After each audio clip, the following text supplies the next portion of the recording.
Déjà, on va le laver un petit coup. Idem au chorizo. On va en tailler un assez finement et l'autre, on va se le faire un peu en mode julienne, des petites lamelles. Ça ira un peu de... La cuisson, ça va pas fondre. Hein. Quand on le fait cuire trop longtemps, le poivron, il peut avoir tendance à presque à se ramollir, à fondre un peu. Donc, j'aime bien mettre des gros morceaux pour avoir, à l'instar du chorizo, un peu de corps dans le plat. Alors, normalement, c'est comme les tomates, il faut les couper à l'intérieur. Je préfère les couper comme ça. Pour les couteaux, c'est mieux de les couper à l'intérieur. Sincèrement. Si on peut éviter de se couper un doigt, c'est encore mieux. Moi, je trouve ça plus pratique de le couper comme ça. Mais là, vous faites bien comme vous voulez, les petits gars. Voilà. Et on va s'en mettre la moitié d'un autre. Un rouge, un jaune.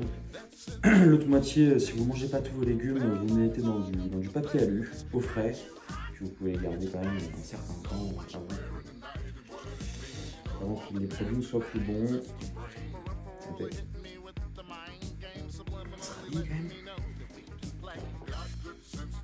On se lave bien les mains avant de faire à manger? Non, ça va sentir. Vous ajustez vraiment selon vos goûts. Il y en a qui préfèrent avoir des petits bouts de poivron, d'autres des gros bouts de poivron. C'est vraiment selon les couleurs. C'est un mauvais jeu de mots. Voilà pour la base de la recette. Voilà, c'est pas très compliqué. On se met de l'eau à bouillir, un peu de sel, du gros sel, du petit sel, peu importe. Et puis on va se mettre les pâtes à cuire gentiment. Et puis on va faire revenir tout ça. Normalement, le sel, c'est quelque chose de l'ordre de 4 grammes de sel par litre d'eau. Enfin voilà, si vous mettez par litre d'eau dans une belle casserole, vous mettez une poignée de sel. Voilà. Pour assaisonner le pasta. Voilà, donc on va faire revenir tout ça gentiment dans notre petite poêle. Ça peut poker down. Pour faire revenir, on va commencer par les poivrons, auxquels on ajoutera l'échalote après. On la fait revenir dans quoi? Dans du beurre. Parce qu'on adore le beurre. Alors, ce n'est pas non plus. Il ne s'agit pas d'en mettre trop, mais un petit peu quand même. Au frais. On trouve plus ces ustensiles dans cette putain de cuisine, bordel. Une fois que le beurre est un petit peu fondu, on met nos petits poivrons à revenir tranquillou. Si vous avez une plaque comme ça, on met sur 5-6.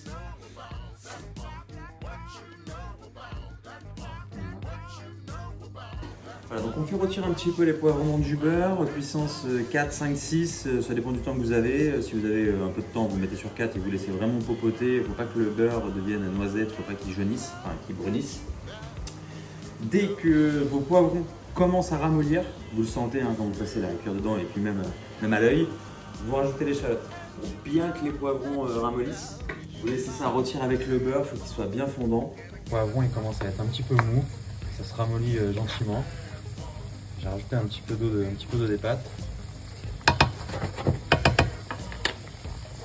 Et là, une fois que c'est bien mou, on se rajoute les petites échalotes. Donc là, on prend les mêmes, on recommence, toujours la même marque de pâtes que la vidéo précédente. Là, on est sur des riccioli. Voilà. C'est très très bon, c'est délicieux, ça absorbe bien la sauce, c'est parfait. Comme on est des petits gorets, on va se mettre 200-250 grammes de pâtes. Donc niveau de temps de cuisson, je dirais que pour les poivrons, il faut bien 15 minutes de cuisson. Il faut que ça rôtisse gentiment dans le beurre avec un peu de jus de cuisson des pâtes, l'échalote, un bon quart d'heure. Mais vraiment à feu très doux, il faut que ça popote, il faut que ça bulle, mais il ne faut pas que ça chauffe trop. Il faut que ça ramollisse gentiment, que ça rôtisse dans le beurre et dans le jus. Une fois que la préparation des poivrons elle est prête, avec l'échalote, on se la réserve. Et on vient cuire le chorizo dans le reste du petit jus beurré de cuisson des poivrons. À défaut des petits cochons, on serait des petits lutins. Petite chouffe pour l'apéritif, avant de déjeuner, c'est parfait. À consommer avec modération. Une fois que le chorizo commence à être un peu rôti, un tout petit peu caramélisé, il ne faut pas qu'il soit trop cuit, il faut qu'il soit juste un peu caramélisé, on rajoute notre première préparation, poivron et échalote. Et là, la magie opère, ça sent bon dans toute la baraque. Comme dans toute préparation, un coup de sel, un coup de poivre. Si vous êtes des petits coquins, Et comme dirait un célèbre influenceur, vous pouvez rajouter un peu de piment d'Espelette, ce qu'on va faire tranquille sur le piment. On n'hésite pas si ça devient un petit peu trop sec. Vous voyez, pour moi là on commence à devenir un peu sec. Donc on va rajouter un tout petit peu, encore et toujours, d'eau de cuisson des pâtes. Il faut que ça popote, il faut que ça frémisse, il faut que ça sente bon, il faut qu'il y ait de la vie là-dedans. Voilà, tout simplement. Inutile de préciser qu'on n'est pas sur un plat de régime, on est sur un plat réconfortant. Voilà, la chef, la commis de cuisine. Tiens-moi ça, s'il te plaît. Une fois qu'on est bien, que la cuisson a une bonne tronche, voyez, on a le chorizo qui est bien caramélisé, on a les poivrons qui sont bien confits, on a un petit peu de gras de chorizo, un petit peu de reste de beurre. Quand on a une bonne cuisson comme ça, on va gentiment et avec modération mettre un petit peu de crème. Donc on met l'équivalent de 3 cuillères à soupe.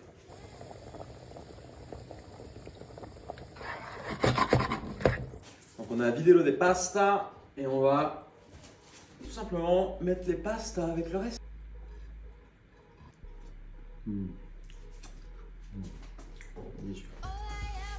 Voilà, ben là il ne nous reste plus qu'à assaisonner gentiment. Donc on a déjà mis un petit coup de sel, on a déjà mis un petit coup de poivre. Moi j'aime bien quand c'est un petit peu relevé, donc j'hésite pas à remettre juste un petit tour de poivre. Bien évidemment un petit coup de parmesan.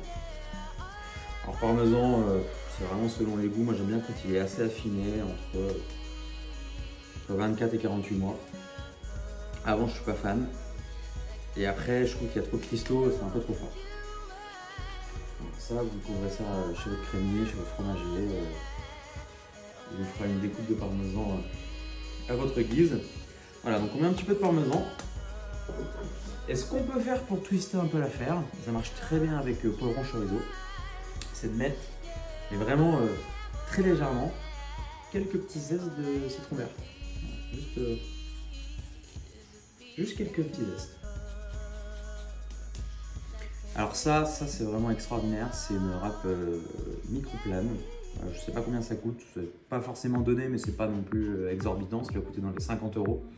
Et ça c'est vraiment extraordinaire pour râper tout ce que vous avez à râper, du fromage, des zestes, même de l'ail, et pour éviter de le couper au couteau. Ça c'est vraiment extrêmement pratique. Et voilà, je surconseille la microplane. Et voilà, ça ressemble à ça à la fin. Et avec ça, vous allez bien manger, un peu calorique, mais très réconfortant. Et voilà quoi, poltrona de sofa. Manger la calita à table. Et alors bien sûr, on adapte la recette. Si on veut plus de crème, si on veut plus de fromage, si on veut plus de citron, si on veut moins de poivron, si on veut plus de chorizo, on fait comme on aime. L'idée c'est juste d'avoir la base, de savoir quand mettre les ingrédients, quand est-ce qu'on met du chorizo, quand est-ce qu'on laisse rôtir le poivron, etc. Voilà, c'est ça l'idée. Après, chacun ses goûts. Les goûts et les couleurs, ça se discute pas. Bon app!